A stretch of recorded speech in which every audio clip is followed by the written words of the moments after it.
भैया चल ठीक है।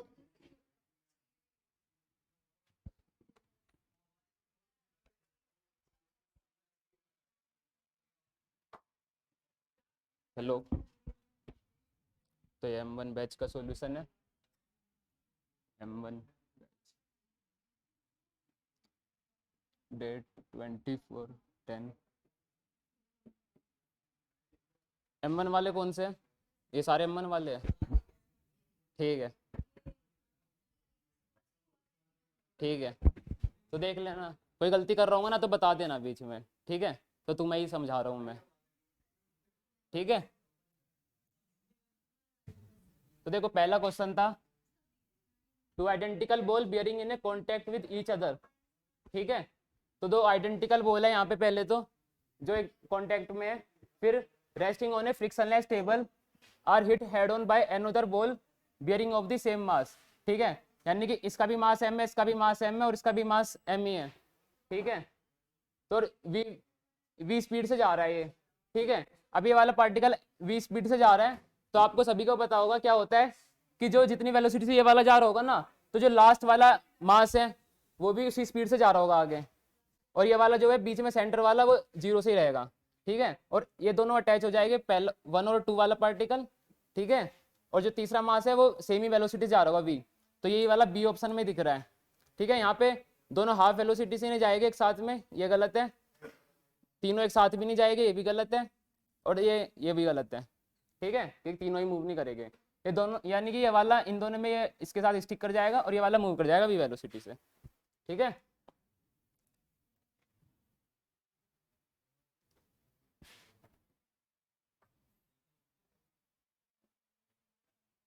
ये कह रहा है a body constant to move along Y axis is subjected to a constant force. ठीक है,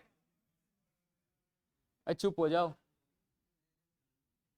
ठीक है, तो देखो यहाँ पे जो फोर्स है ना वो आपकी एक्स एक्सिस में भी है, वाई एक्सिस में भी है, के एक्सिस में भी है। ठीक है, मतलब जो भी आपकी जेड एक्सिस। ठीक है, तो आपको वर्क डन बताना है, force in moving the body a distance of 4 metre along Y axis. ठीक है, अब आपको पता है जो वर्क डन होता है ना, F dot S cos theta, ये वाला मतलब एफ डॉट एस लगा दिया तो कोस लगाने की जरूरत नहीं है कोस थीटा की।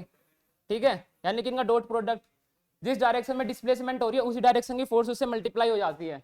तो वाई एक्सिस में ही मेरी डिस्प्लेसमेंट 4 मीटर हुई है, तो वाई डिस्प्लेसमेंट की फोर्स मल्टीप्लाई हो जाएगी, तो फोर्स कितनी आ जाएगी मेरी, 2 × 4, 8 जूल आ गया आंसर। ठीक है, थर्ड क्वेश्चन। थर्ड क्वेश्चन कह रहा है the Bob A of pendulum mass m released from horizontal to the vertical hits another bob of b of the same mass rest on the table as shown in the figure। ठीक है, एक तो ये एक मास है और ये B मास है। ठीक है, अब ये कह रहा है कि ये वाली जो लेंथ है इसकी ये 1 मीटर है। ठीक है, अब what is the speed with which bob B start moving if the bob A is does not rise at all. ठीक है, बस बेसिकली ये कह रहा है कि ये वाला मास आया है, इसने इसको हिट किया, तो ये कितनी काइनेटिक एनर्जी से यहाँ पे मूव करेगा, मतलब काइनेटिक एनर्जी से ही तो वेलोसिटी आ सकती है, तो वेलोसिटी बतानी है हमें तो फाइनल। ठीक है, तो यानी कि आपको पता है जितनी यहाँ से पोटेंशियल एनर्जी होगी इसकी, इतनी यहाँ पे जाके इसको काइनेटिक एनर्जी दे देगा, तो यानी कि पोटेंशियल एनर्जी कन्वर्ट किस में हो जाएगी, काइनेटिक एनर्जी में। और पोटेंशियल एनर्जी दे कितनी रखी है उसने, mgh, मास कितना है इसका। ठीक है, अगर मास दे भी नहीं रखा है ना, जब भी जरूरत है नहीं इसकी, काइनेटिक एनर्जी में कन्वर्ट हो जाएगी, सेम मास ही है उसका भी, हाफ mv², तो m से m कट गया, तो फाइनल वेलोसिटी कितनी आ जाएगी मेरी, v² = 2gh, v = √2gh। ये बिल्कुल वैसा ही हो गया जैसे अगर कोई एक मास है, अगर उसको h हाइट से गिराते हैं तो डाउन द, जब नीचे टकराता है तो कितनी वेलोसिटी से टकराता है, √2gh। ठीक है, तो ये आ गया, तो v = 2√2gh, तो इसे कर लो 10, हाइट कितनी थी 1 मीटर, तो कितना आ गया √20, और √20 के अप्रोक्सीमेटली 4 से ज्यादा आएगा, 4 से ज्यादा आएगा उसका आंसर, तो यही आंसर हो गया। ठीक है,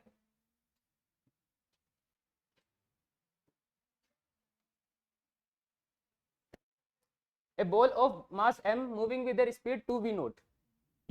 ठीक है, एक मास है m, कितने वेलोसिटी से मूव कर रहा है, 2v0 वेलोसिटी से मूव कर रहा है, collide head on with an identical ball at rest.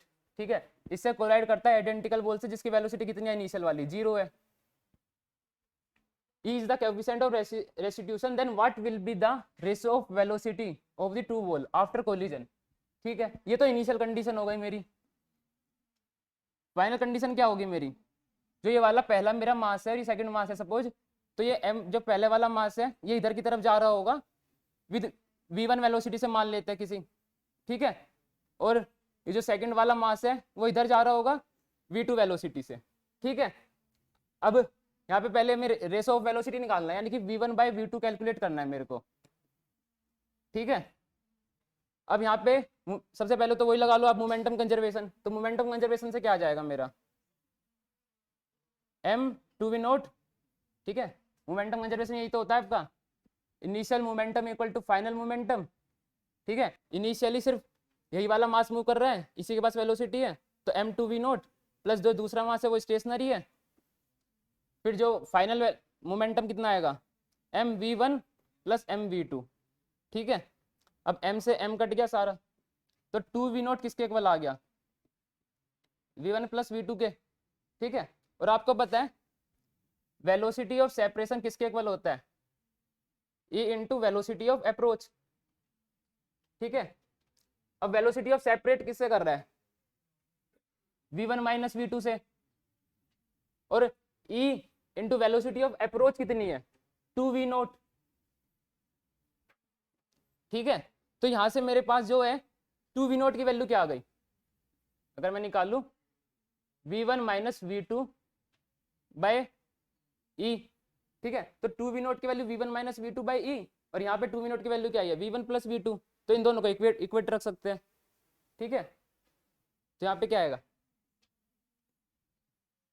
v1 plus v2 is equal to, यहाँ से 2v0 इक्वल टू आ जाएगा v1 minus v2 bye e। अच्छा, मैंने इसको इधर ले आता हूँ, v1 प्लस v2 अपन v1 minus v2 is equal to किस क्या आ जाएगा 1 बाई ई के इक्वल, ठीक है। अच्छा, अब आपने ना शायद ये पढ़ा भी हो या ना पढ़ा हो, CND फॉर्मूला होता है, पढ़ा है कि इसके बेस पे अगर कोई A equal to B equal to C upon D के इक्वल होता है, तो अगर यहाँ पे भी बेसिकली हम ऐड कर रहे हैं ना नीचे वाली डिजिट से, तो इधर भी ऐड ही कर देते हैं सी प्लस डी, और अपॉन क्या कर देंगे सी माइनस डी, और इधर क्या हो जाएगा ए माइनस बी, ठीक है।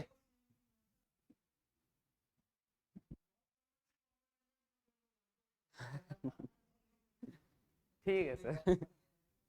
तो मतलब मैं समझा दिया ना सर, समझा दिया ना, CNDA फॉर्मूला होता है कि ये अगर ऐसा होगा तो ये वाली कंडीशन अप्लाई कर सकते हैं, और अगर ऐसा होगा तो हम ये वाली कंडीशन अप्लाई कर सकते हैं, ठीक है। और मतलब हम ना इसको बहुत सारे फॉर्मेट में भी लिख सकते हैं कि ठीक है, अगर सपोज इसको a प्लस बी अपॉन नीचे a लिख देंगे ना, तो इधर भी यही लिख सकते हैं हम कि c प्लस डी अपॉन सी, ठीक है। यहाँ पे a की जगह तुम b भी लिख सकते हो, यहाँ पे तो अगर b लिखोगे तो यहाँ पे d लिख दोगे, ठीक है। तो बिल्कुल सेम फॉर्मेट में कर सकते हो, ठीक है। अब क्या कर सकते हैं, यहाँ पे इन दोनों का ऐड कर दो, ठीक है। अगर तुम्हें प्लस में भी दे रखा है ना इस टाइप से, प्लस अपन माइनस में, इनका अगेन ऐड कर दो, तो इनका ऐड करोगे तो कितना आएगा 2v1, और नीचे वाले से नीचे अब क्या करो इस वाले को इससे सबट्रैक्ट कर दो, तो v1 plus v2 minus v1 plus v2, तो इस बार v1 कट जाएगा तो नीचे आ जाएगा 2v2। अब इधर करो यही वाला काम 1 plus e upon 1 minus e, तो अपने आप ही रेस हो जाएगा v1 upon v2 equal to 1 plus e upon 1 minus e, ठीक है। आ गया, यही आंसर था।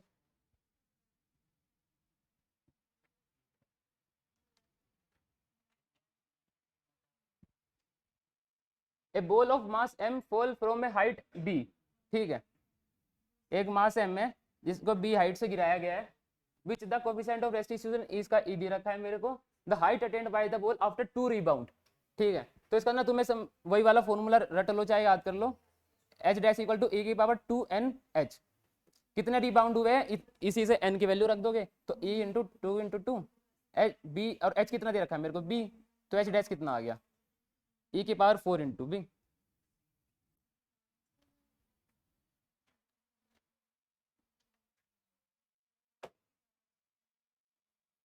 A block of mass m1 kg is pushed up a surface inclined to a horizontal at an angle of 30 degree by a force of 10 Newton parallel to the inclined surface as shown in the figure। ये दिखा रखा है basically कि 10 Newton force से एक 1 kg मास को खींच रहे हैं, फिर बोल रहा है कोफिशिएंट ऑफ रेस्टिट्यूशन यहाँ पे 0.1 दे रखा है। If the block is pushed up by 10 metre along the incline the work against gravity. ठीक है, तो वर्क अगेंस्ट ग्रेविटी है ना, तो आपको पता है कि ग्रेविटी वाले होता है, तो सीधा वो mgh लगा दो, सीधा खत्म बात, कुछ नहीं लगाना है, सब बेकार की चीजें दे रखी है। ठीक है, तो mgh वाली कौन सी आएगी, वर्टिकल हाइट आएगी। ठीक है, अब यहाँ पे 10 मीटर इधर हुआ है वो रेज, तो इधर कितना होगा 10 sin 30। ठीक है, तो वर्क डन कितना आ जाएगा mgh sin 30, क्योंकि 30 डिग्री से रेज हुआ है, 30 डिग्री का एंगल है वहां पे।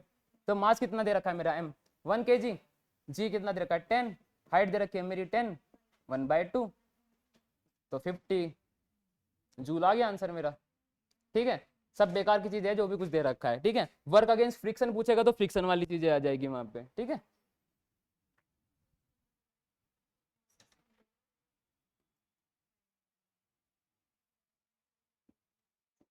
अब बोल रखा है spherical ball of mass m1 collide head on with another ball of mass m2 at rest. ठीक है, ये वाला मास रेस्ट में है। The collision is elastic, the fraction of kinetic energy energy lost by m1। ठीक है, देखो खाली kinetic energy lost by m1 fraction पूछा है ना, तो लॉस्ट होता है काइनेटिक एनर्जी डेल्टा के, पहले कितनी थी और कितनी रह गई, तो इतनी ये लॉस्ट हो गई। इसका फ्रैक्शन पूछा है तो इनिशियल से डिवाइड कर दो, तो इनिशियल से डिवाइड हो जाएगा मेरा। ठीक है, अच्छा अब ये कितना होगा, इनिशियली किसके लिए निकालनी है मेरे को, m1 के लिए निकालनी है। तो m1 इनिशियल के लिए, इनिशियल वेलोसिटी इसको u मान लेते हैं। ठीक है, u square minus half m1 v1 square, इसके लिए v1 मान लेंगे m1 मास के लिए, और एक जो दूसरा मास सेम मास होगा उसके लिए हम क्या मान लेंगे, m2 मान लेंगे। ठीक है, वो v2 मान लेंगे उसके लिए वेलोसिटी। ठीक है, और अपन से किससे करूंगा, हाफ m1 u स्क्वायर। ठीक है, अब आप देख रहे होगे half m1 half m1 half m1 से कट गया। ठीक है, यहाँ से कॉमन ले लेंगे हाफ m1, तो नीचे वाले हाफ m1 से कट गया, तो फाइनली यहाँ पे क्या आ गया, u square minus v1 square upon u square. अब मेरे को यानी भी v1 की वैल्यू u के टर्म्स में निकालनी है, मेरा मेन यही काम रह गया। अब आपने ना फॉर्मूला पढ़ा होगा ये वाला v1 और v2 का। अगर v1 के लिए बात कर रहे हैं तो हम ऐसे लिखते हैं m1 minus m2 m1 plus m2 into u1। ठीक है, और plus 2m1 m2, sorry m1 m2 नहीं लिखते, 2m2 into u2 upon m1 plus m2।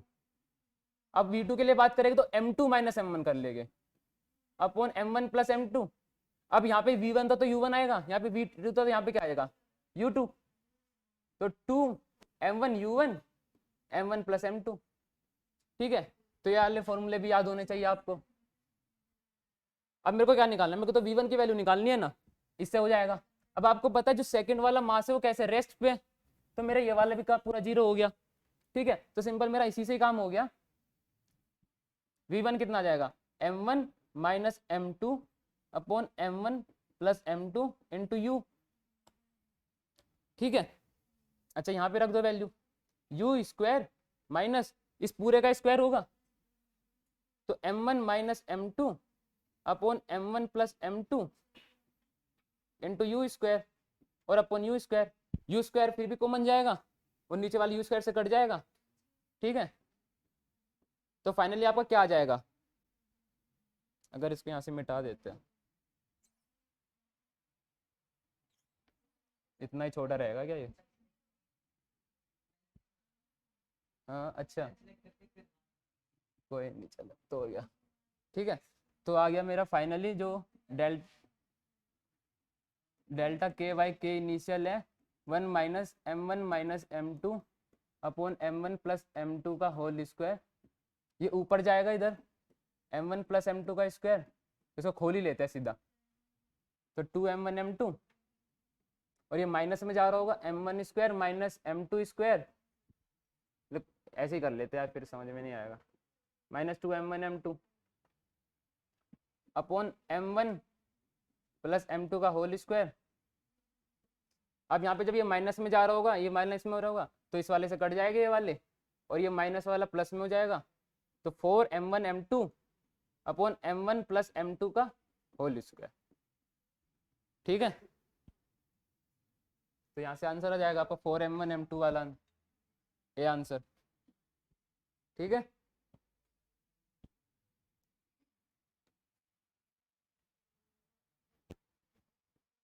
A ball of mass m is drop from a cliff of height h, ठीक है, the ratio of its kinetic energy to the potential energy when it has fallen through a height 3/4h, ठीक है, मतलब वो कहाँ पे आ गया है, h हाइट पे था, यहाँ पे आ गया है 3/4h हाइट पे, ठीक है। अब आपको पता है कि जब ये यहाँ पे था पहले तो इसमें पोटेंशियल एनर्जी थी पूरी, काइनेटिक एनर्जी 0 थी, यहाँ से इसने इसको ड्रॉप किया, यहाँ पे आके ये वाली जो पोटेंशियल एनर्जी थी ना यहाँ तक की, वो किस में कन्वर्ट हो गई, काइनेटिक एनर्जी में, और यहाँ तक की मेरी पोटेंशियल एनर्जी थी कितनी, mgh/4, ठीक है, और यहाँ तक की पोटेंशियल एनर्जी कितनी थी आपकी, mg3h/4, ये जो मेरी बची है बाद की, ठीक है, तो ये मेरी काइनेटिक एनर्जी के इक्वल रह गई क्योंकि जो कन्वर्ट हो गई है,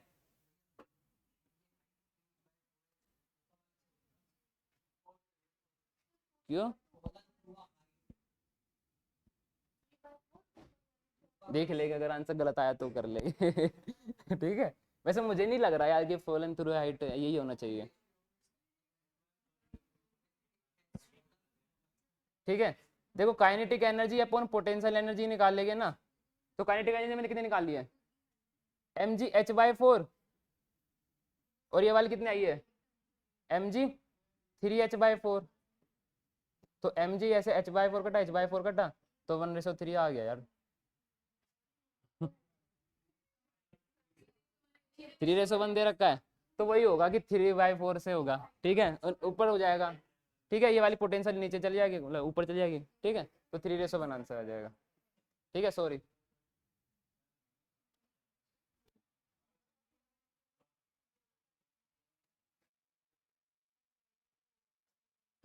A uniform chain of length L and mass m is lying on a smooth table. 1/3 of its length is hang vertically down over the edge of the table. ठीक है, देखो ऐसे एक एज ऑफ टेबल है, यहाँ पे ऐसी chain से टांग रखी है जो भी है इस टाइप से। अब क्या है, यहाँ पे जो इसका 1/3 है लेंथ है, यानी कि 12/3 तो लेंथ यहाँ पे होगी और L/3 लेंथ यहाँ पे होगी, ठीक है। तो जब लेंथ होती है उसका जो मास होता है ना उसके डायरेक्टली प्रोपोर्शनल होता है लेंथ के। अब यहाँ पे भी इसका मास कितना होगा, 2m/3 मास होगा, और जो यहाँ पे हैंगिंग मास होगा वो भी 2m/3 मास होगा, सॉरी L/3 मास, m/3। तो बताना मेरे को work required to pull the hang out part to the table is, ठीक है। जब आपकी ऐसी कुछ भी चेन टंगी होती है ना, तो उसकी ना हम बीच में से हाइट काउंट करते हैं, सेंटर वाली हाइट। तो जब आपका वर्क डन होता है आपको पता है mg L/2 आना है, मास कितना है मेरा जो हैंगिंग वाला है m/3, जी लेंथ कितनी है मेरी ये वाली L/3 अपॉन 2, ये 2 भी साल इस वाले से मल्टीप्लाई हो जाएगा, तो 3 × 3 9, 9 2 18, तो mg L/18, ठीक है। ऐसे ही होता है क्वेश्चन, इंटीग्रेशन से भी होता है वो क्वेश्चन।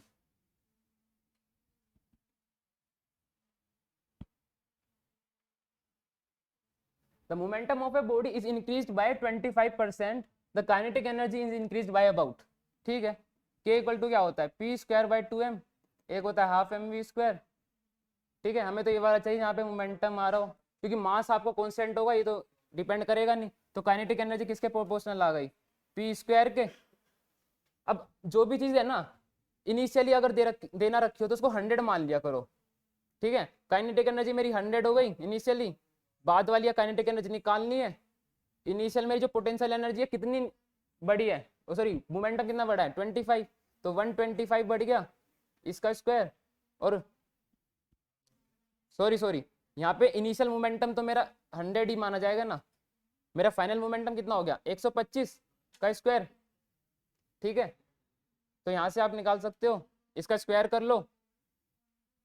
125 का स्क्वायर कैसे करोगे, 12 की 5 का स्क्वायर 25, मतलब 5 × 5 25, और 12 की 13 से मल्टीप्लाई कर लो, अप्रोक्सीमेटली 156 आ जाएगा, ठीक है।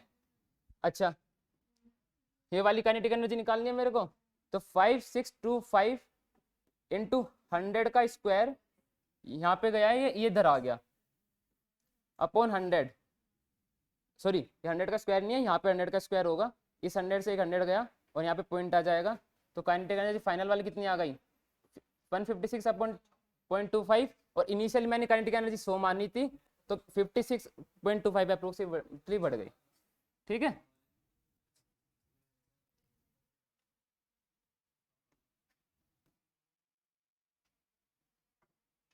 the distance x moved by a body of mass 0.5 kg by a force vary with time। ठीक है, ये दे रखा है when x is expressed in meter and t in second, what is the work done by the force in first 2 second। ठीक है, तो work done आपको पता होगा डेल्टा के इक्वल होता है, तो यहाँ पे इसी से होगा। तो फर्स्ट ऑफ ऑल डिफरेंशिएट कर लो इसको, वेलोसिटी आ जाएगी आपकी 6t + 4। ठीक है, अब इनिशियली अगर मेरे को वेलोसिटी निकालनी है तो कितनी आएगी, 0 रख के टाइम 4 मीटर पर सेकेंड, फाइनल वेलोसिटी कितनी आएगी 6 × 2 + 4 16 मीटर पर सेकेंड। तो वर्क डन कितना आएगा, half of m v final square v initial square. Mass कितना है मेरा 0.5, v फाइनल वेलोसिटी कितनी आई है मेरी 16 का स्क्वायर - 4 का स्क्वायर। ठीक है, तो यहाँ से 1/4 लिख लो इसको, और यहाँ से ना इसको 4 स्क्वायर कॉमन भी ले सकते हो यहाँ से आप। ठीक है, तो 4 स्क्वायर अगर कॉमन जाएगा तो यहाँ पे भी क्या बचेगा 4 स्क्वायर और -1, तो कितना आएगा, इस एक 4 से 4 गया 4, और ये 16 - 1 15, तो 4 × 15 × कितना आ गया 60 जूल, जो कि आपका ई ऑप्शन में दे रखा है आंसर, देख लो। ठीक है,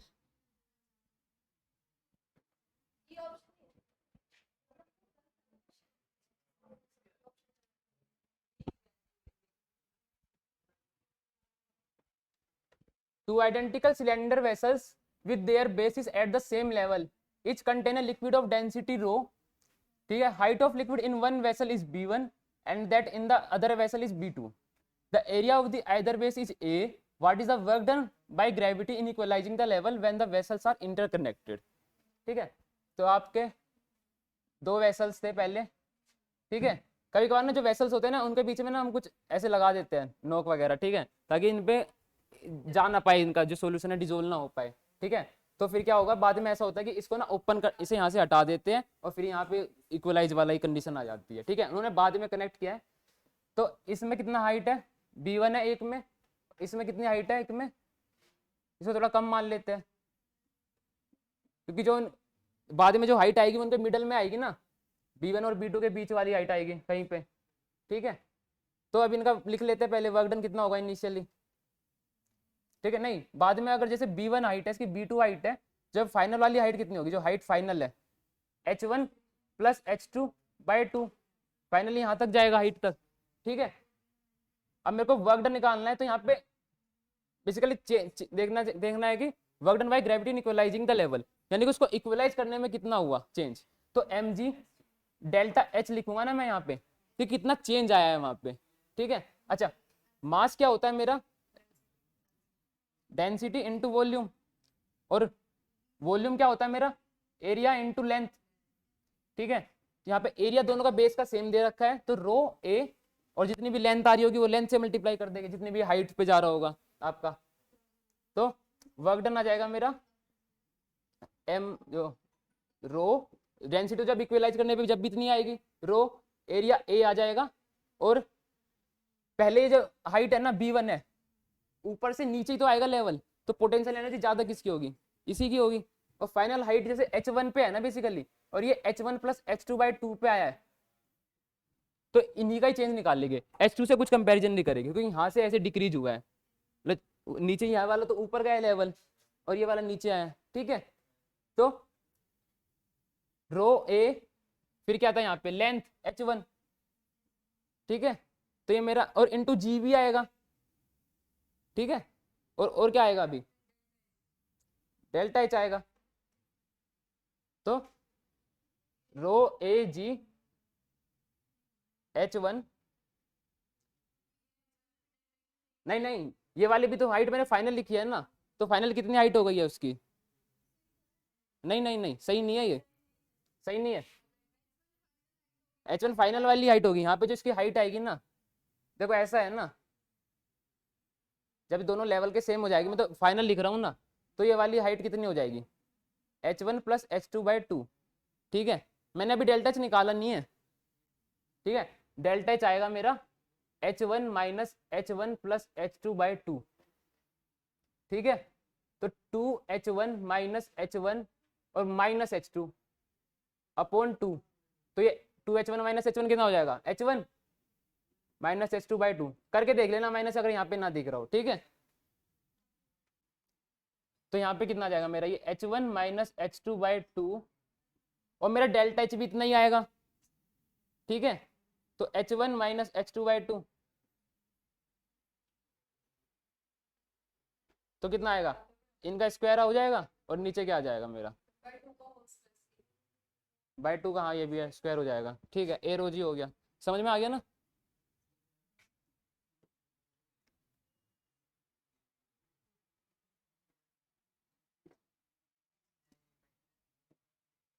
A uniform steel rod of mass m, length l is pivoted at one end। ठीक है, एक स्टील रोड है मेरी जो यहाँ से पाइवट की हुई है at one end, if T is, और इसकी जो लेंथ है वो एल है, with the horizontal at an angle theta, और हॉरिजॉन्टल के साथ में इसका एंगल कितना है, थीटा है। तो the potential energy will be, इसकी पोटेंशियल एनर्जी कितनी होगी, यानी कि यहाँ से कितना रेज होगा, ये वाली हाइट निकाल लेंगे। ये एल है, ये कितने पोटेंशियल एनर्जी है ये तो करेंगे।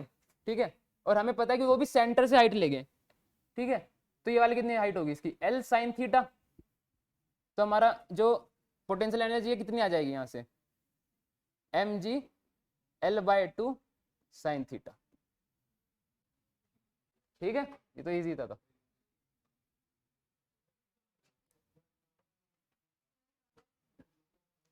A body of mass m thrown vertically upward attain a maximum height b, at what height will its kinetic energy be 75% of its initial value। ठीक है, देखो 75% बोल रखा है ना, तो यानी कि या तो वो 1/4 होगा या 3/4 टाइप पे कुछ होगा। ठीक है, ऐसा कौन से ऑप्शन में दे रखा है, इसी में दे रखा है। ठीक है, तो आंसर आ गया ऐसे करके, अगर हमें जल्दी करना है तो। ठीक है, लेकिन हमें ना जब करना है तो क्वेश्चन करना चाहिए। अब यहाँ पे जब ये बी हाइट है, तो at what height will its kinetic energy be 75% of its initial value. ठीक है, अब यहाँ पे अगर जो है ये 3/4h है और ये h/4 है। ठीक है, अगर यहाँ पे ये जाए तो इसकी जो पोटेंशियल एनर्जी है वो कितनी होगी, 3/4h है। ठीक है, मतलब कि एट वाइट हाइट है, यहाँ पे 75% काइनेटिक एनर्जी होनी चाहिए ना, तो ये 3/4h पे 75% है, तो पोटेंशियल एनर्जी कितनी बची मेरी, h/4 आ जाएगा। ठीक है, बढ़िया।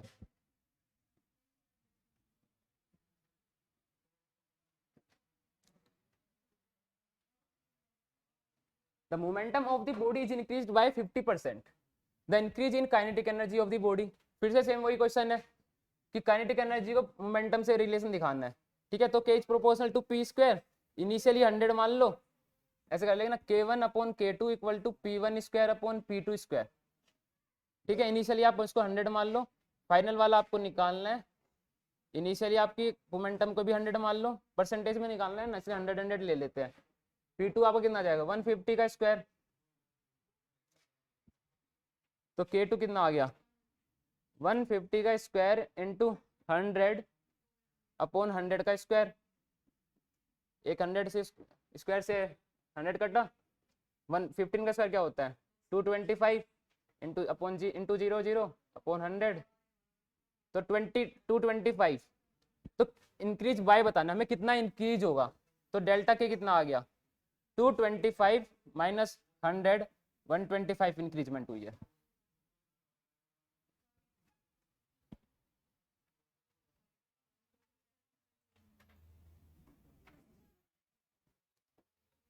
When a spring is stretched by a distance x, it exerts a force given by this force.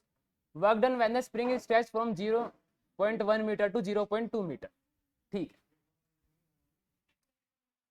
अब f डॉट x का एरिया इंटीग्रेशन कर देंगे, मतलब इसका इंटीग्रेशन कर देंगे सिंपल, ठीक है। तो -5x एंड -16x³ और इसका भी ना माइनस वो इंटीग्रेशन होता है, तो ये सारे प्लस हो जाएंगे अपने आप ही। इसका इंटीग्रेशन कर दो फ्रॉम 0.1 से 0.2, इसका आप इंटीग्रेशन कर दो 5x²/2, कहाँ से कहाँ तक 0.1 से 0.2 प्लस 16x⁴/4, इससे ये कटा तो 4, 0.1 0.2, ठीक है।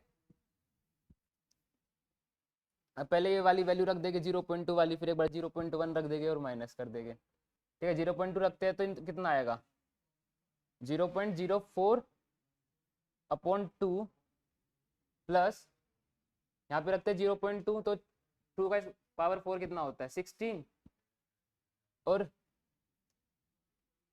पॉइंट है ना, तो यहाँ पे भी 10⁻⁻4 ले लेते हैं, क्योंकि इसमें 0.1 आ जाएगा, तो 0.1 को साइड में ले लिया मैंने, और इनटू में ये 4 भी आएगा यहाँ पे, ये तो इसकी वजह से आया था x⁴ से। एक बार ये रख दिया मैंने, एक बार इसमें 0.1 रख के देखेंगे, 0.1 रखेंगे तो 10⁻⁻2 हो जाएगा इंटू 5/2, और एक बार जब ये वाला रखेंगे यहाँ पे 0.1 तो 10⁻⁻4, तो 4 × 10⁻⁻4 हो जाएगा। यहाँ पे इसको सोल्व कर लेना, इसी से आंसर आ जाएगा, कैलकुलेटिव पार्ट रह गया, ठीक है। बेसिकली इंटीग्रेशन करना था यहाँ पे, ये वाला आंसर है शायद इसका, क्या है। अच्छा जो भी हम आपको मेथड समझ में आना चाहिए, ठीक है ना, आंसर गलत तो चाहे कैसा भी हो।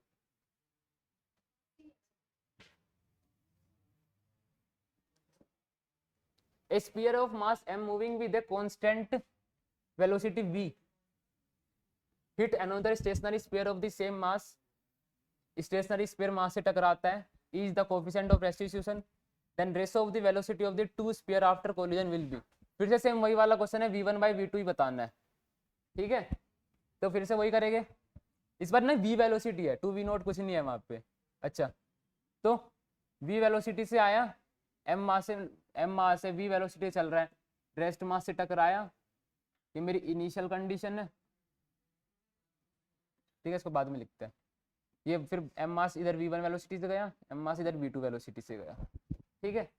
अच्छा तो मोमेंटम कंजर्वेशन लगाते, एम वी इक्वल टू किसके होगा mv1 प्लस mv2, तो यहाँ से m से m कटा, तो v किसके इक्वल आ गया v1 प्लस v2 के, और velocity of separation equal to velocity of approach से E equal to v upon, नहीं v1 minus v2 equal to आएगा ev, ठीक है।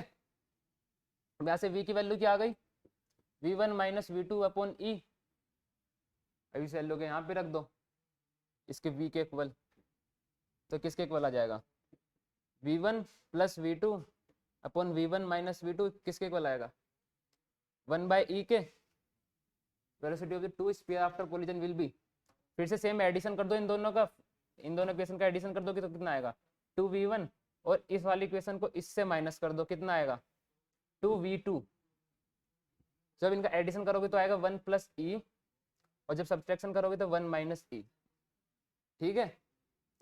तो ऐसा देख लो कौन सा आंसर ऑप्शन में दे रखा है, ऐसा तो कैसे ऑप्शन में दे रखा है, ये ऊपर नीचे दे रखा है, तो v2/v1 पूछ रहा होगा बेसिकली वो, तो यही आंसर लगाना पड़ेगा, है ना, ऐसे ही हो रहा होगा ना कुछ।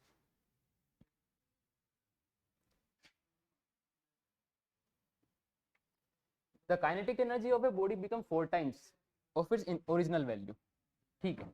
तो 4 टाइम्स हो गया ओरिजिनल वैल्यू के, the new linear momentum of the body will be, के मेरा p² के प्रोपोर्शनल है, अगर ये मेरा 4k हो गया है तो ये कितना होना चाहिए, ठीक है। डिवाइड कर लो p डैश का स्क्वायर, तो कैसे के गया, तो p डैश कितना आ गया 4p² p डैश स्क्वायर, तो p डैश कितना आ गया मेरा 2p, तो 2 times.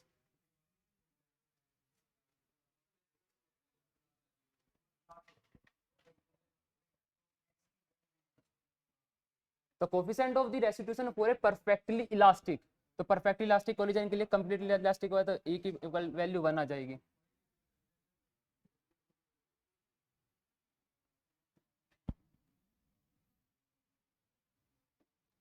A particle of mass 100 gram is thrown vertically upward with a speed of 5 meter per second.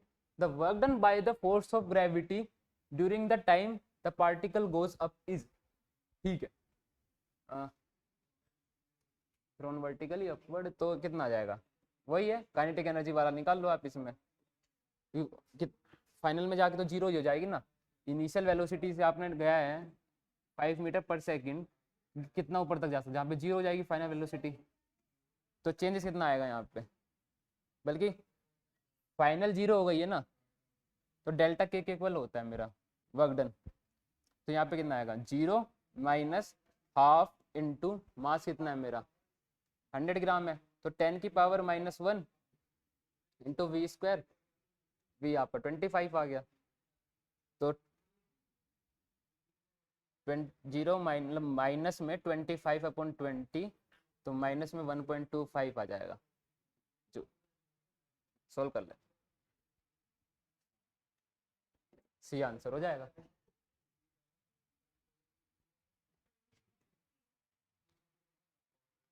The force F on a particle moving on a straight line vary with the distance d as shown in the figure. The work done बताना है, F distance का मतलब force का versus Fx graph दे रखा है मेरे को, ठीक है, तो कितना आ जाएगा मेरे को, इसका एरिया निकाल लो Fd का, ठीक है, तो फोर्स कितना, वर्क डन कितना आ जाएगा मेरा, यहाँ से है ना ये वाला ग्राफ, ऐसे है, तो ट्रेपीजियम का एरिया निकल जाएगा, तो वर्क डन आ जाएगा मेरा, ये वाली हाइट कितनी है यहाँ पे 2, और सम ऑफ नॉन पैरेलल साइड ये मेरी होगी 4, और ये वाली कितनी होगी 9, तो 9 + 4, तो 2 से 2 कटा 13 joule.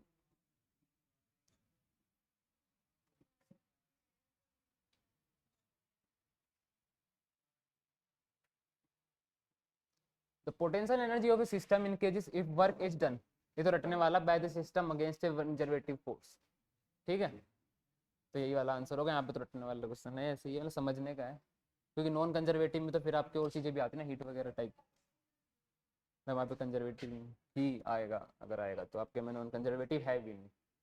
The relation between the force F and position x of a body is shown in the figure. The work done in displacing the body from x 1 meter to 5 meter, ठीक है, यानी कि यहाँ से लेके यहाँ तक का आपको एरिया निकाल लेना है, आ जाएगा, ठीक है, तो ऐसा कितना आएगा 10 आ जाएगा, सॉरी 10, हाँ, ऐसा कितना आएगा 5, ऐसा कितना आएगा -5, और ऐसा कितना आएगा 1 × 10 5, तो ये इससे कट गया एक, अरे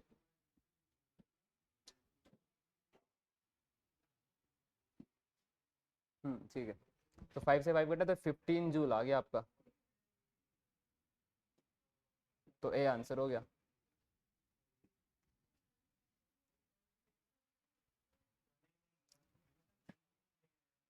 द के is the kinetic energy of the projectile, अरे तो प्रोजेक्टाइल का क्वेश्चन आ गया यहाँ पे आपके पास में, ठीक है, एट एंगल 45 डिग्री के काइनेटिक एनर्जी है, what is the kinetic energy at the highest position, ठीक है, तो के डैश इक्वल टू क्या होता है, के कोस स्क्वायर थीटा, तो के कोस थीटा की वैल्यू क्या है, कोस 45 की वैल्यू 1/√2, 1/√2 का स्क्वायर, तो k/2,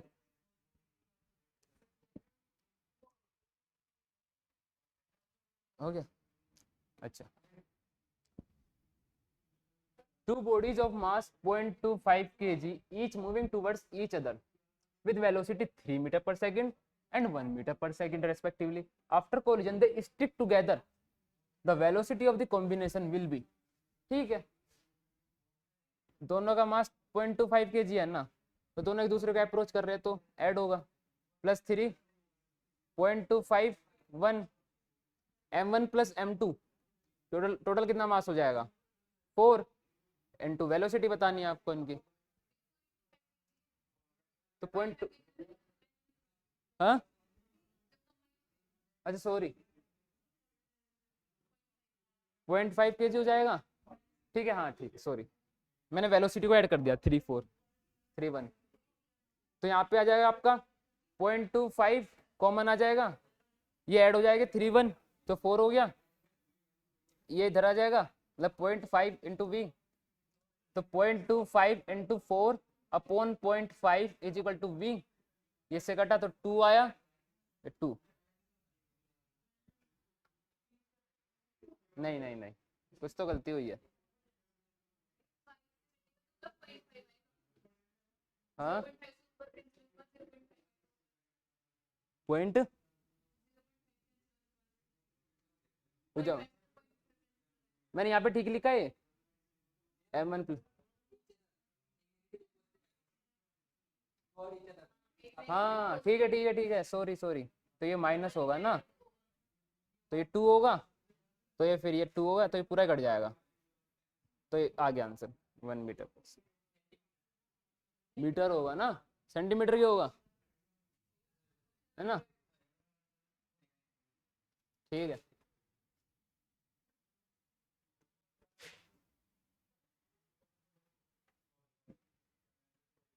A body of mass m collide against a wall with a velocity u and rebound with same speed.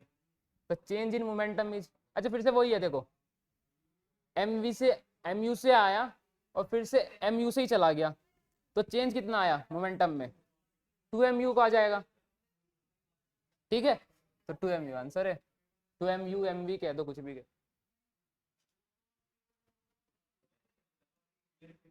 अच्छा, the momentum of a body increase by 0.01%, the kinetic energy will increase by, जब भी छोटा change आता है ना, तो उसके लिए ना ऐसे कर लेते हैं, जैसे k is proportional to P square ना, तो delta k by k equal to किसके होगा, डेल्टा p बाई p, मतलब और 2 इंटू में आ जाएगा जो पावर में होता है, ठीक है। अच्छा अब मेरे को मोमेंटम का चेंज दे रखा है, देखो ऐसा है कि जो भी पावर में है ना, अगर बहुत छोटा चेंज है तो वो आगे आ जाता है 2, जैसे आपने देखा होगा 1 प्लस एक्स की पावर n है, तो ये वाली जो n है ना, इफ x, क्या कहते हैं n इज वेरी स्मॉल, मतलब यहाँ पे कुछ ऐसे करते हैं ना, तो यहाँ पे किसके बोला जाता है 1 प्लस एन एक्स के, बाइनोमियल थ्योरम में पढ़ते हैं, ठीक है, आपको मैं बता रहा हूँ, ठीक है, इसको याद रखना है, अगर 1 प्लस एक्स की पावर n है और ये n है ना, मतलब ये जो x से यहाँ पे, मतलब इनमें से एक होता है if x is very small, ठीक है, जो ये x है आपका बहुत छोटा है ना, if x is very small, चुप कराओ ना थोड़ा, ठीक है। अच्छा देखो, इसको जो अभी पावर में है ना वो आगे आ जाएगा, बस ऐसे याद रखना है, ठीक है, यानी कि अगर ये 0.01% का चेंज है ना, तो इसमें कितना चेंज आ रहा होगा 0.002 का परसेंट का चेंज, ठीक है, सिंपल हो जाएगा।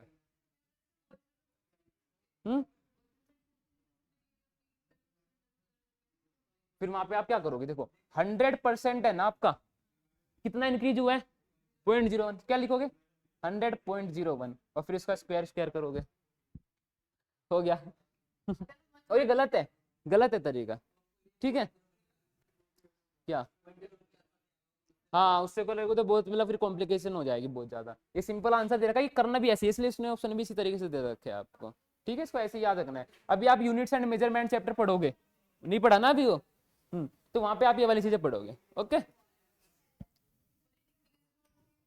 हाँ डिक्रीज होता तो तब भी, हाँ मल्टीप्लाई 2 होता, बस वो नेगेटिव में हो जाता,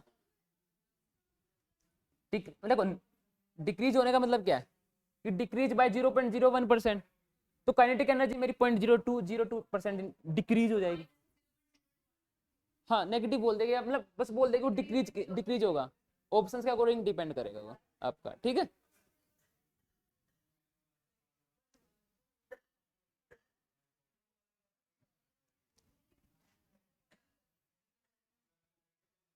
two bodies of mass 1 kg and 2 kg having equal momentum, देखो मोमेंटम इक्वल दिया है और रेशो पूछा है मेरे से काइनेटिक एनर्जी का, तो सीधी सी बात है मेरे को काइनेटिक एनर्जी का मोमेंटम वाला फॉर्मूला लगाना होगा, तो k equal to P square by 2m, ठीक है। अब यहां से आपको पता है काइनेटिक एनर्जी किसके इनवर्सली प्रोपोर्शनल होती है, मेरा देखा मैंने 1 kg 2 kg है ना, तो सीधा मैं 2:1 एकदम आंसर मार दूं, ठीक है, क्योंकि अब जिसको ना समझ में आया k1/k2 इक्वल टू m2/m1, तो m2 मेरा 2 है, ये मेरा 1, ठीक है।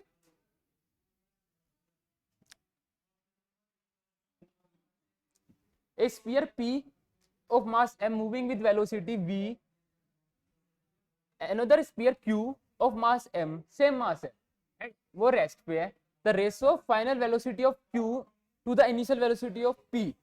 देखो फिर से वही सेम क्वेश्चन आ गया है आपका, ठीक है। चलो देखते हैं, इसको करते हैं। A sphere of p of mass m moving with velocity v collide with another sphere q of mass m जो रेस्ट पे है, तो उसकी यहाँ पे मोमेंटम 0 हो गया। The ratio of final velocity तो mv1 mv2, ठीक है, सेम मास से जाएगा। फाइनल वेलोसिटी v1 और v2 मान लिए, तो v equal to v1 plus v2। अच्छा, तो v2 बाई v1 बताना है मेरे को, ठीक है। अब आपको पता है e की वैल्यू क्या होती है ना, तो और u2 माइनस u1 है कितना मेरा v, और अपन क्या आएगा u2 माइनस u1 या फिर v1, हाँ ठीक है, v1 minus v2, v2 minus v1, ठीक है, तो u1 माइनस u2 तो वो 0 ही हो जाएगा, ठीक है। तो यहाँ से आपका आ गया v2 minus v1 upon u minus 1 0।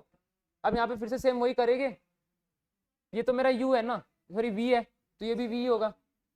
यहाँ से v की वैल्यू किसके इक्वल आएगी, v2 minus v1 upon e, और यहाँ से किसके इक्वल आएगी v1 प्लस v2, ठीक है। तो इनका रेशो ले लो, तो v1, हाँ ठीक है, रुक जाओ ना एक सेकंड। तो v1 प्लस v2 जो है मेरा किसके इक्वल आएगा आपका v2 माइनस v1 बाई, मतलब इक्वल टू कर दिया, इक्वेट कर दिया दोनों को, ठीक है।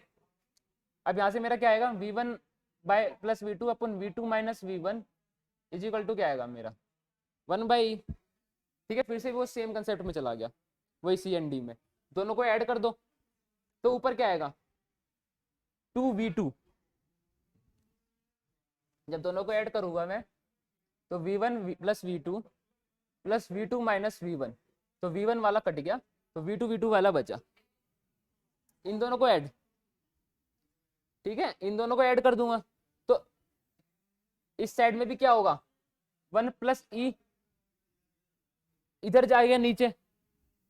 अब मैं इन दोनों ऊपर वाली को नीचे वाली से सब्ट्रैक्ट कर देता हूं, तो v1 plus v2 minus v2 plus v1 हो जाएगा, ठीक है।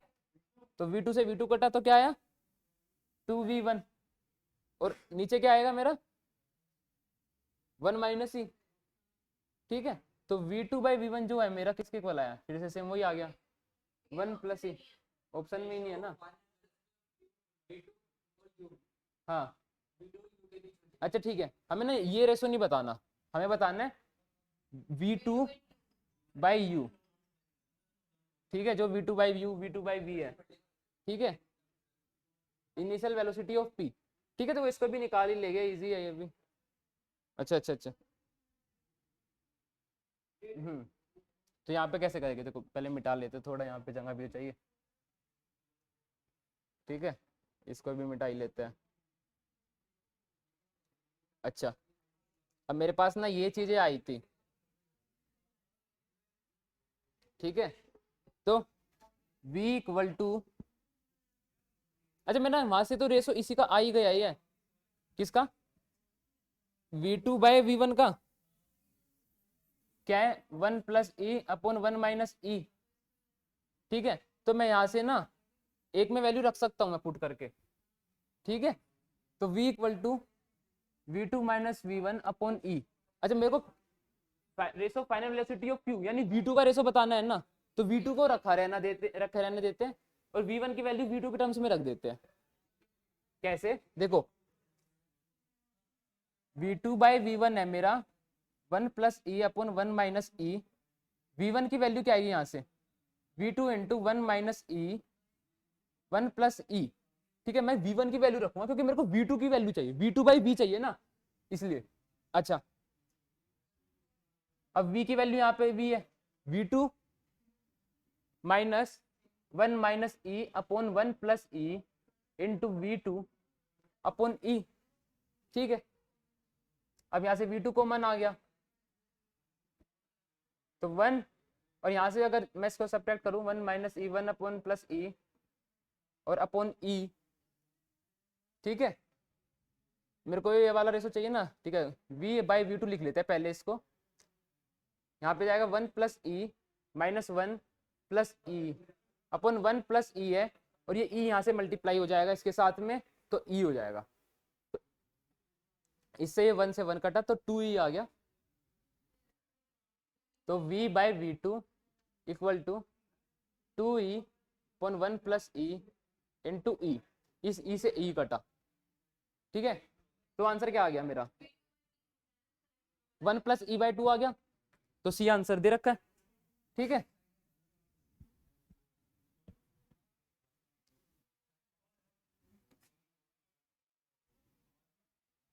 A mass m move with a velocity v, यहाँ पे v है, collide elastically with another identical mass at rest. After collision, the first mass move with velocity v/√3 in a direction perpendicular to the initial direction of the motion. Find the speed of the second mass after collision. ठीक है, पहले ये mv में जा रहा है, जो initial moment of conservation लगा रहे हैं सिंपल। ये वाला जो पहला मास है अब कितने वेलोसिटी से आ रहा है, v/√3 से जा रहा है, ठीक है। तो ये इस डायरेक्शन में जा रहा है जे कैप में, ठीक है। तो हमें पता है कि जो दूसरा मास है ना वो परपेंडिकुलर जाएगा इसके, ठीक है, 90 डिग्री पे। अगर ये जे कैप में है ना तो किस में होगा, M V dash I cap direction में सपोज मान लेते हैं, ठीक है। तो और आपको पता है कि जब भी परपेंडिकुलर होते हैं तो कैसे करते हैं, v square equal to v1 square plus v2 square. अगर v की वैल्यू निकालनी होती है मेरी रिजल्टेंट की, तो v equal to v1 square plus v2 square, क्योंकि m से तो कट गया सारा मास, तो मास कट गया, ठीक है। v मेरे को दे रखी है ये वाली इधर वाली, एक वैल्यू भी दे रखी है मेरे को v/√3 का स्क्वायर, और मेरे को v2 की वैल्यू निकालनी है, v2 स्क्वायर मतलब v2 की वैल्यू। अब यहाँ से ये जो रूट है इधर जाएगा तो स्क्वायर लग जाएगा इस पे, तो v square minus V square by 3, क्योंकि ये √3 है तो √3 का स्क्वायर हो जाएगा 3, ठीक है, इक्वल टू v2 स्क्वायर, इधर जाएगा तो कितना आएगा 2v square by 3 equal to v2 square. तो v2 की वैल्यू कितनी आएगी मेरी, इंटू v आएगी, कुछ ऐसी आ रही है क्या, 2/√3v आ रही है, ठीक है।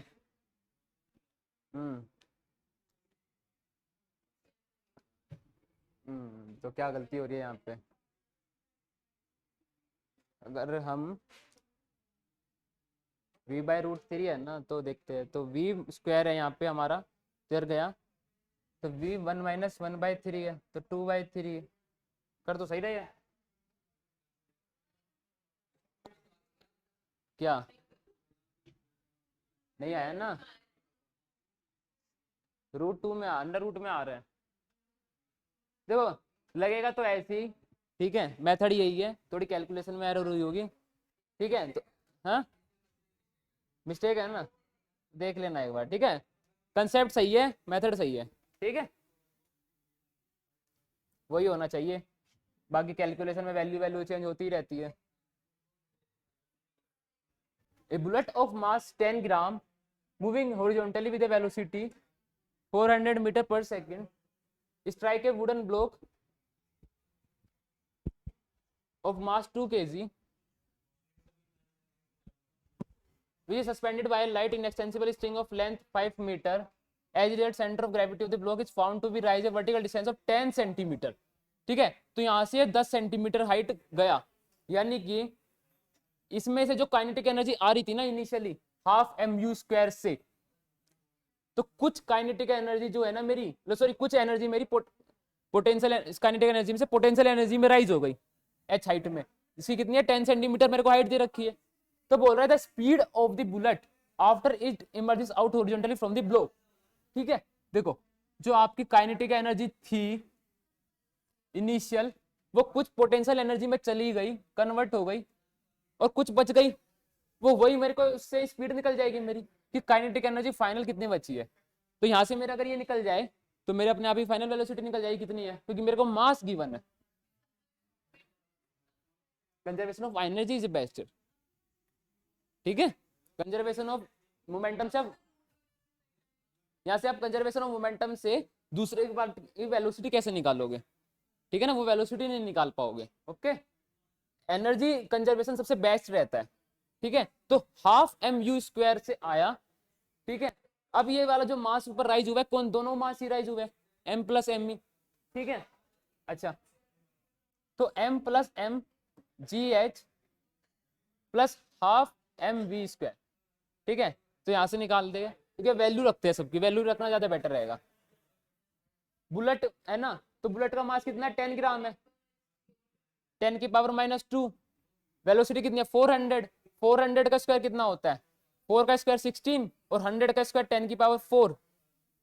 ठीक है, is equal to capital M कितना है, 2 kg। 2 kg में 10 ग्राम करोगे तो बहुत छोटा सा मास ऐड कर रहे हो आप, तो उसको नेग्लिजिबल कर सकते हैं, नेग्लेक्ट कर सकते हैं। तो 2 इंटू जी 10 सेंटीमीटर हाइट राइज हुआ है, तो 10/100, तो 2 जूल एनर्जी इसमें से इसमें चली गई है। ठीक है, प्लस ये मेरी काइनेटिक एनर्जी निकाल ले, तो मैं फिर अलग से सोल्व करता हूँ उसको। ठीक है, यहां से आपने सोल्व करते उसको कितना आएगा 8, तो 800 आ जाएगा अप्रोक्सीमेटली है, क्योंकि ये कितना जाएगा 10 की पावर -2 इंटू 10 की पावर 4, तो 10 की पावर 2, 10 की पावर 2 इसमें मल्टीप्लाई होगा तो कितना आएगा 800।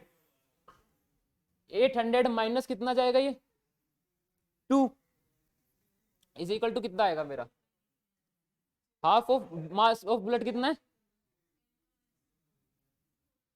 10 की पावर -2 इंटू मेरे को वेलोसिटी निकालनी।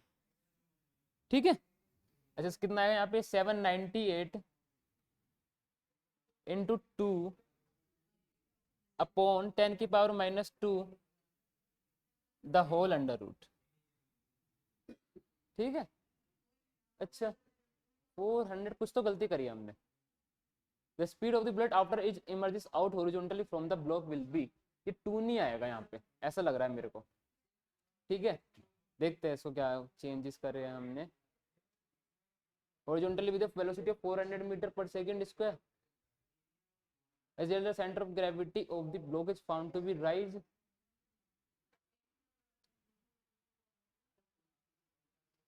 by a light inextensible string of length 5 meter. As a result, the center of the gravity of the block is found to be rise a vertical distance of 10 centimeter. The bullet after emerges it out horizontally from the block will be, एक second रुको, mg/L/2, मास है मेरा 2 into 10, length है मेरी 5/2, तो 50 minus होना चाहिए 750, 150 का अंडर रूट है अप्रोक्सीमेटली।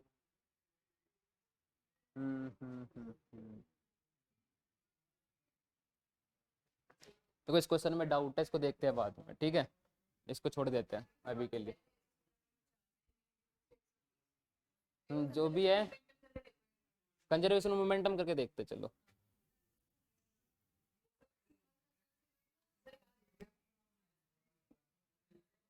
ये क्वेश्चन कर चुके होगा अच्छे से।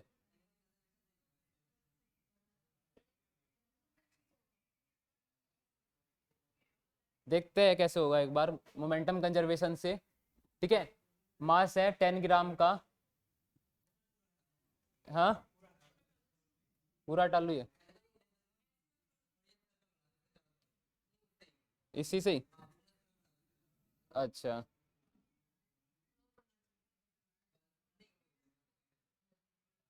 बढ़िया यार, सही है। अच्छा ठीक है, तो मोमेंटम कंजर्वेशन लगाते हैं, 10 की पावर -2 इंटू कितनी वेलोसिटी है 400। ठीक है, वो कितनी वेलोसिटी इस पे जाएगी मुझे पता नहीं है, तो लेकिन वो है 2 kg का मास इंटू वी, प्लस ये कितनी वेलोसिटी से निकलेगा मुझे वो वाली वेलोसिटी भी नहीं पता है, तो v1 ठीक है, देखो देख लेना, कंजर्वेशन ऑफ एनर्जी लगेगी, कैलकुलेशन एरर जा रहे हैं। ठीक है, तो आंसर आ जाएगा उसी से। ठीक है, आंसर जो भी आ जाएगा एनर्जी कंजर्वेशन से हो जाएगा, कैलकुलेशन मिस्टेक ही हो रही है। ठीक है, कंसेप्ट यही है कि जितनी भी काइनेटिक एनर्जी आ रही है ना, तो कुछ पोटेंशियल एनर्जी में चली जाएगी आपकी, और कुछ यहाँ पे बाद में जो बचेगी काइनेटिक एनर्जी वही आगे उसमें वेलोसिटी प्रोवाइड करेगी। नहीं, जो उसकी हाफ एम यू स्क्वायर है ना, और माइनस उसकी जो पोटेंशियल एनर्जी है, वो मेरी फाइनल के इक्वल आएगा ना, क्योंकि कुछ उसको दे दिया पोटेंशियल एनर्जी, जो बाकी की जो इसमें से काइनेटिक एनर्जी बची है वो बाद में जाएगी। माइनस करेगी ना, ऐड नहीं होगी, आप ऐड कर रहे थे, इसमें ऐड होगी, फाइनल वाली है। हाँ ठीक है।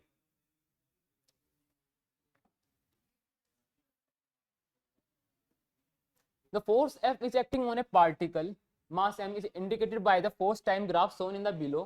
The change in momentum of the particle over the time interval from 0 to 8 second. ठीक है, तो एफ टी ग्राफ का एरिया मेरे को क्या देता है, मोमेंटम, तो इसका एरिया निकाल लेते हैं। तो इसका एरिया कितना आएगा 6, इसका कितना एरिया आएगा 3 2 6 -6, तो इससे ये कट गया। ये कितनी हाइट है, ये कितना है 4, बेस हाइट कितनी है 3, तो 12, तो 12 न्यूटन सेकेंड। ठीक है,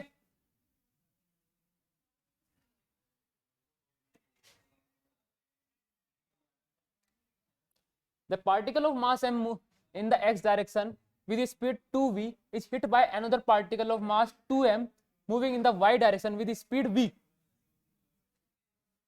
ठीक है, the collision is perfectly inelastic, यानी कि कोलिजन के बाद में दोनों मास ना स्टिक हो जाएंगे। ठीक है, the percentage loss in the energy during the collision is close to। ठीक है, तो परसेंटेज लॉस क्या है, मतलब इनिशियल काइनेटिक एनर्जी जो भी है माइनस से आप फाइनल वाली से कर देना। ठीक है, तो अपने आप आंसर आ जाएगा, देखते कैसे करते हैं। ठीक है, तो पहले तो देखो मोमेंटम की बात करते हैं। एक एम मास है 2v वेलोसिटी से इस डायरेक्शन में चल रहा है। ठीक है, एंड एक दूसरा मास है 2m का और इस डायरेक्शन में चल रहा है, y डायरेक्शन में, विद वेलोसिटी v। अब यहाँ पे आइए टकराए। ठीक है, अब ये जब दोनों पार्टिकल यहाँ पे आके टकराएंगे तो ये कुछ ऐसे चलेंगे। ठीक है, अब ये ऐसे चल रहे होंगे, यानी क्या करते हो, इसका मोमेंटम की बात करूँ तो कितना आ रहा होगा 2mv। इसका मोमेंटम कितना होगा 2mv, क्योंकि मोमेंटम कंजर्व रहता है, तो इसका कितना मोमेंटम होगा 2√2mv।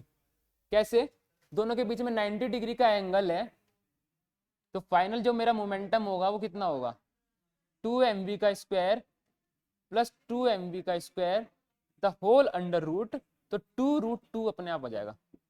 ठीक है, अच्छा, तो 2√2mv आ गया मेरा फाइनल मोमेंटम। अच्छा, उसकी फाइनल वेलोसिटी कितनी होगी, मतलब मास है कितना 2m। ठीक है, सॉरी, टोटल मास कितना होगा 3m, और ये कितना है 2√2mv, तो फाइनल वेलोसिटी हो जाएगी मेरी 2√2/3v इनिशियल के जो है ना। अच्छा, मेरे को परसेंटेज लॉस बताना था in during the collision is close to.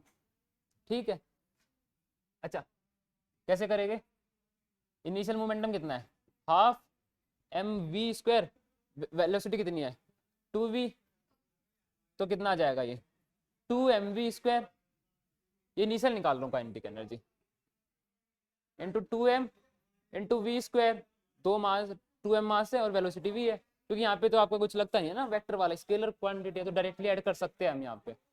ठीक है, तो 3mv² आगे मेरा इनिशियल काइनेटिक एनर्जी, फाइनल वाली निकालते हैं, half of mass total 3m, और फाइनल वेलोसिटी कितनी है 2√2 का स्क्वायर कितना होगा 8 इंटू v² अपॉन 3 का स्क्वायर कितना होगा 3 इंटू 3 लिख लेते हैं, क्योंकि 3 से यहाँ पे 3 कट जाएगा।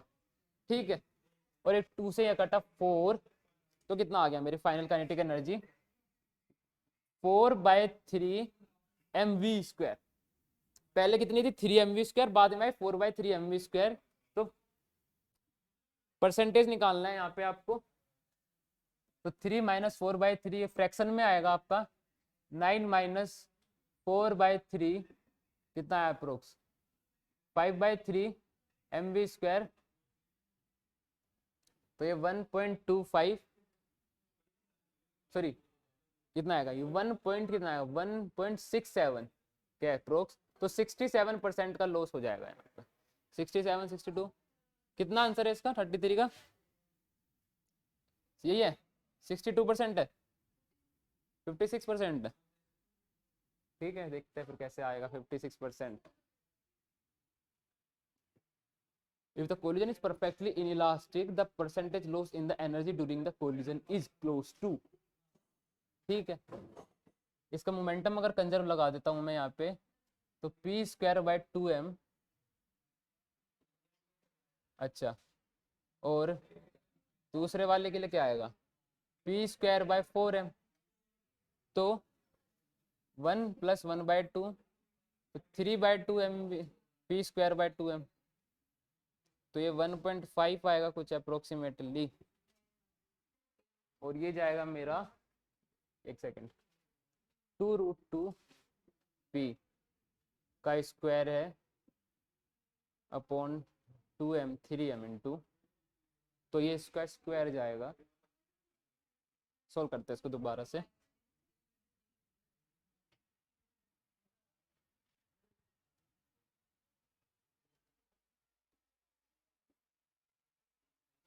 जो आपकी इनिशियल काइनेटिक एनर्जी थी कितनी आ रही थी मेरी दोनों की, पी स्क्वायर बाय 2m, क्योंकि मोमेंटम तो सेम है दोनों के लिए, और दूसरे के लिए आ रहा है पी स्क्वायर बाय 4m। ठीक है, फाइनल वाली काइनेटिक एनर्जी आई आपकी, उसके लिए पी कितना था 2√2p का square upon total mass 3 into 2m। ठीक है, तो यहाँ पे 2√2 का स्क्वायर करेंगे तो 8p square upon 3 into 2m, तो 4 आया।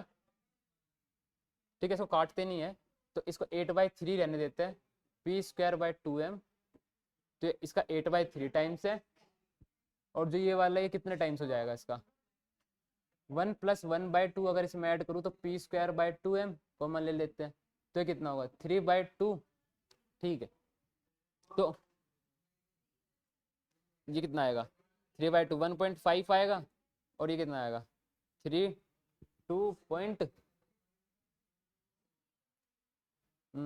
3 का 8 से करेंगे तो 2.666 आएगा, तो 2.666 में से अगर आप 1.5 वाला माइनस करेंगे तो ये तो ज़्यादा जा रहा है, देख लेंगे इसको कैसे करना है। यही है कि वैसे कंसेप्ट तो यही लगना था, आई प्लस जे कैप में डायरेक्शन में जा रहा है, परफेक्टली इलास्टिक है, तो दोनों का मास ऐड हो जाएगा आपका। परसेंटेज लॉस पूछते हैं the energy during the collision, तो डेल्टा के ही निकालते हैं चेंज में, देख लेंगे ऐसे ही होगा कुछ। 56% आ रहा है आंसर, देख लेना, डाउट हो तो ऐप पूछ लेंगे वैसे ही। ठीक है,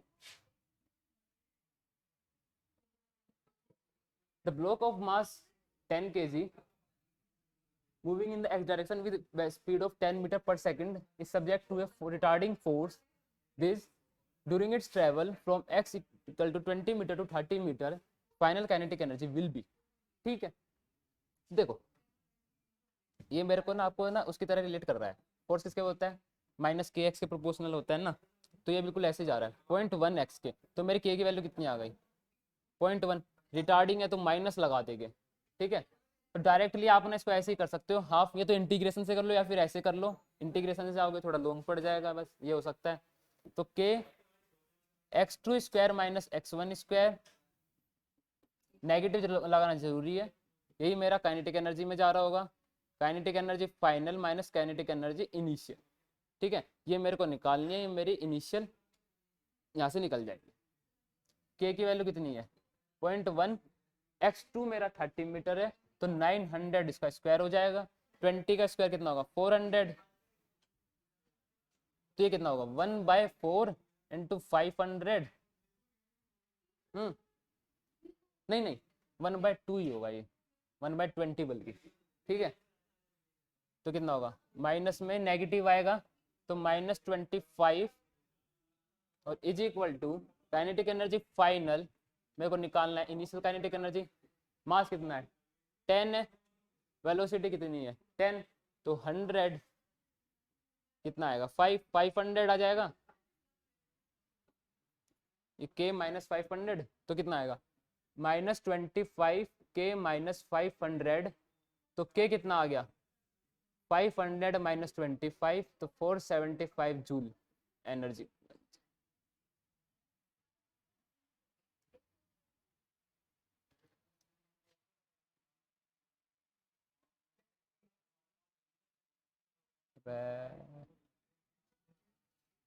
two particle of mass m1 and m2 having equal kinetic energy, ठीक है, the ratio of their momenta, ठीक है, तो वही वाला फॉर्मूला लगेगा p square equal to 2m, ये एक सेम है, p स्क्वायर प्रोपोर्शनल आएगा मेरे m के, मोमेंटा किसके रेशो के इक्वल आएगा, रूट m के, तो p1 बाई p2 किसके इक्वल आएगा, m1 बाई m2 के अंडर रूट के।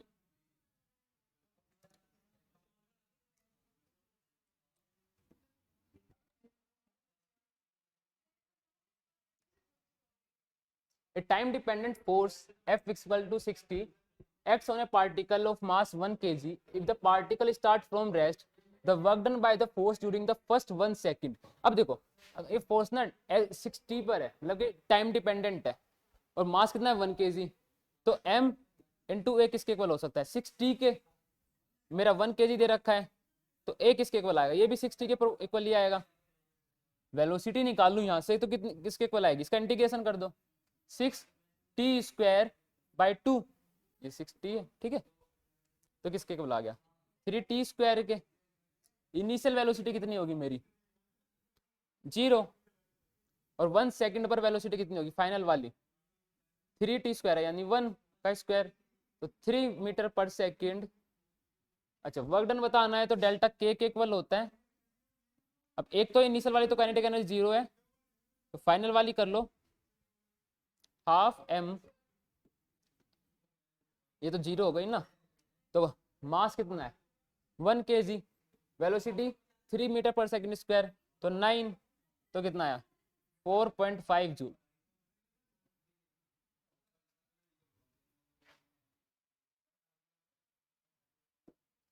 A particle moving in the xy plane undergoes a displacement of this while a constant force this, the work done is this, कितना निकालना है, तो वही है जिस डायरेक्शन में डिस्प्लेसमेंट होता है उसी डायरेक्शन की फोर्स मल्टीप्लाई कर दो, तो 3 6 3 2 6 5 2 10, तो 16 आ गया answer.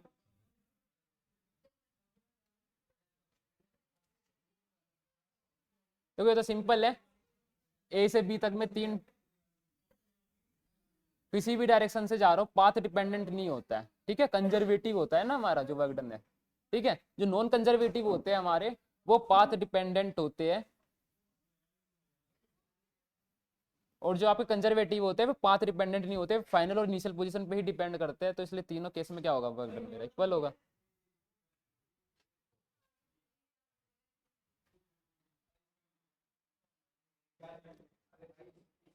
The kinetic energy of the body of the mass 2 kg and momentum 2 kg metre पर सेकंड will be, ठीक है, तो मेरे को मोमेंटम दे रखा है p, मतलब आपको पता है काइनेटिक एनर्जी का फॉर्मूला क्या था p स्क्वायर बाय 2m, तो p 2 इंटू 2 अपॉन 2, मास कितना दे रखा है 2, तो 1 आ गया आंसर सीधा Anjul.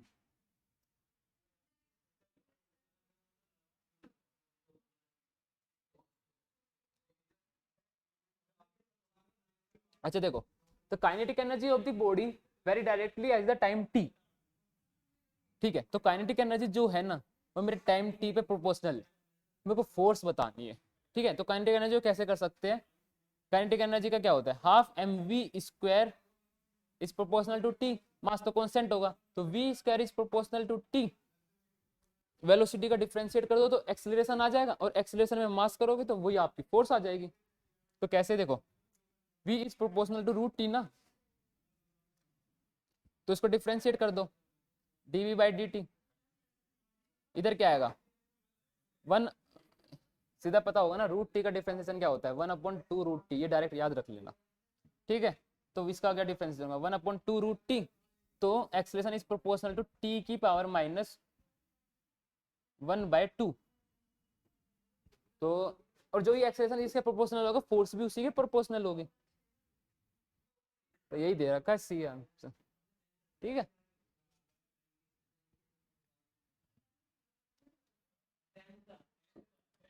How much work must be done by a force on 50 kilojoule body in order to acceleration in from rest to 20 metre पर सेकेंड in 10 सेकेंड, ठीक है, तो ये कह रहा है कि 50 how much work must be done by a force on 50 kg body in order to accelerate it from rest to 20 metre पर second in 10 second.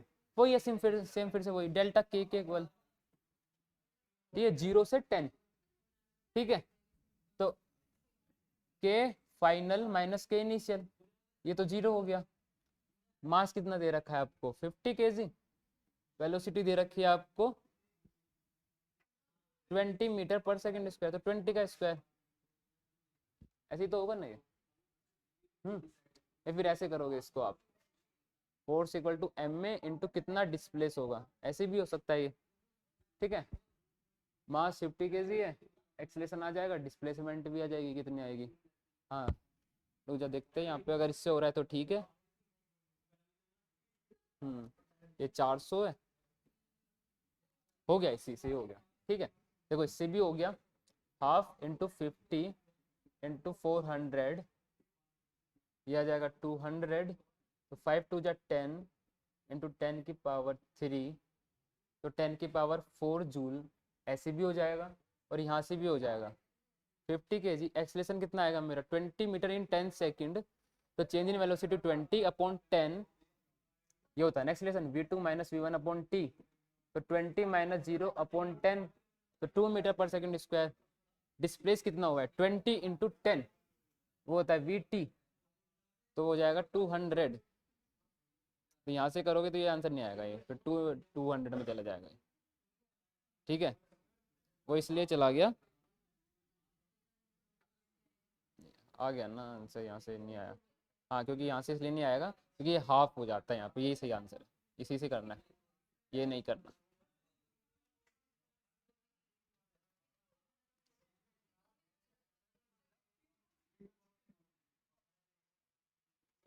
A body of mass 40 kg and having velocity of 4 meter per second collide with another body of mass 60 kg having velocity 2 meter per second, then the loss of energy when the collision is perfectly inelastic, ठीक है। A body of mass 40 kg है, ठीक है, having velocity 4 meter per second है, किससे collide करती है 60 kg वाले 2 मीटर सेकंड के मास से। अच्छा, then the loss of energy when the collision is perfectly inelastic, हाँ वो तो यहाँ पे सेम आ जाएगा ना ऐसे करके, half of m1 m2 upon m1 plus m2, तो ये सिंपल फॉर्मूला है, इसको याद रख लेना, इनटू u1 माइनस u2 जो भी इनिशियल वेलोसिटी का स्क्वायर, ठीक है। तो यही आंसर आ जाएगा यहाँ से। तो इसका ये मास कितना आ जाएगा m1 m2 40 इंटू 60 अपॉन 100, और चेंज इन वेलोसिटी कितना है 2 इन 4, तो 2 का स्क्वायर है। अच्छा, तो इस 0 से जगह 2 0 गई, ये यहाँ पे 2 आ गया, तो 12 इंटू 4, तो 48 joule.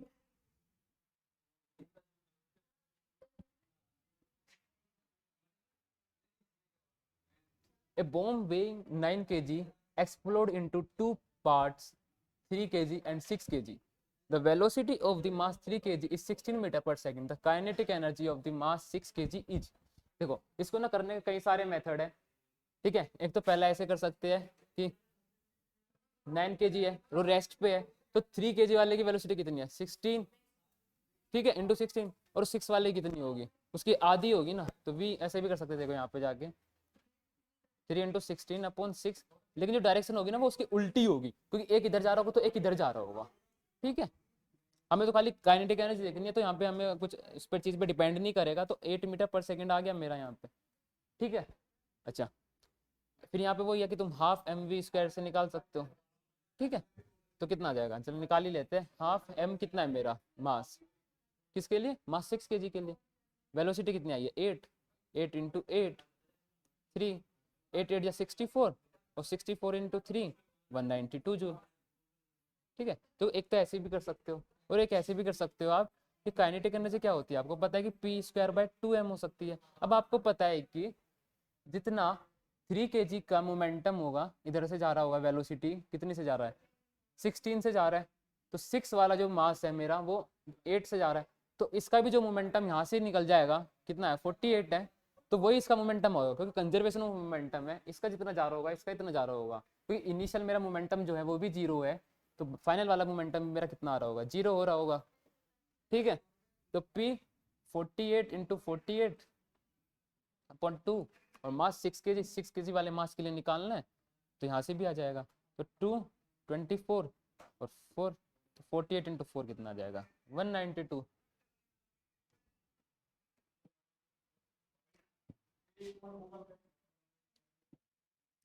A ball of mass m moving with velocity v collide with an identical ball at rest. At collision, the first ball come to rest. The speed of the other ball is v. ठीक है, तो वही है, पहले वाला है initial momentum में, देखो मतलब पहले वाला जो मास है वो v वेलोसिटी से मूव कर रहा है, इधर की तरफ आ रहा है, दूसरे वाले वेलोसिटी की जीरो है, पहले वाला जीरो हो गया है, दूसरे वाले की वेलोसिटी कितनी होगी, इसको हटाओ, m से m कटा तो v डैश किसके बोला, v के इक्वल आ गया। ठीक है, पहले वाला v वेलोसिटी से रुक गया ना, तो दूसरे को v वेलोसिटी दे देगा।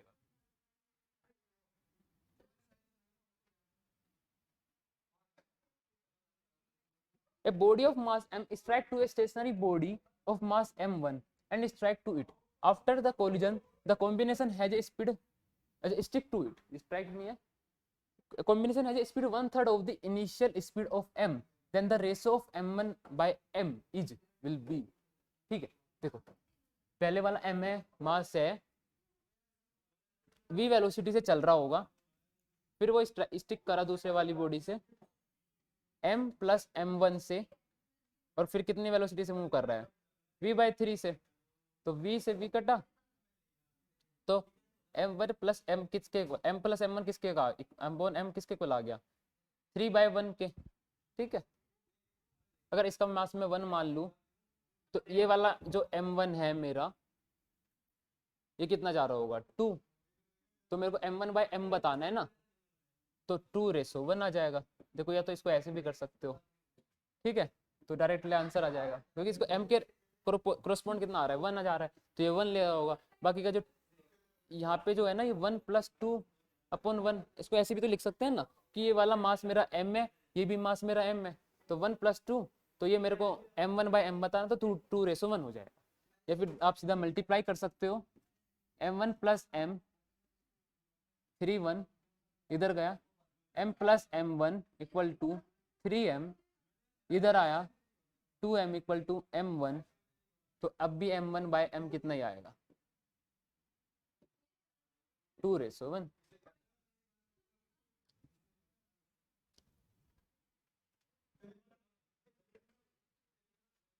हो गया खत्म, ठीक।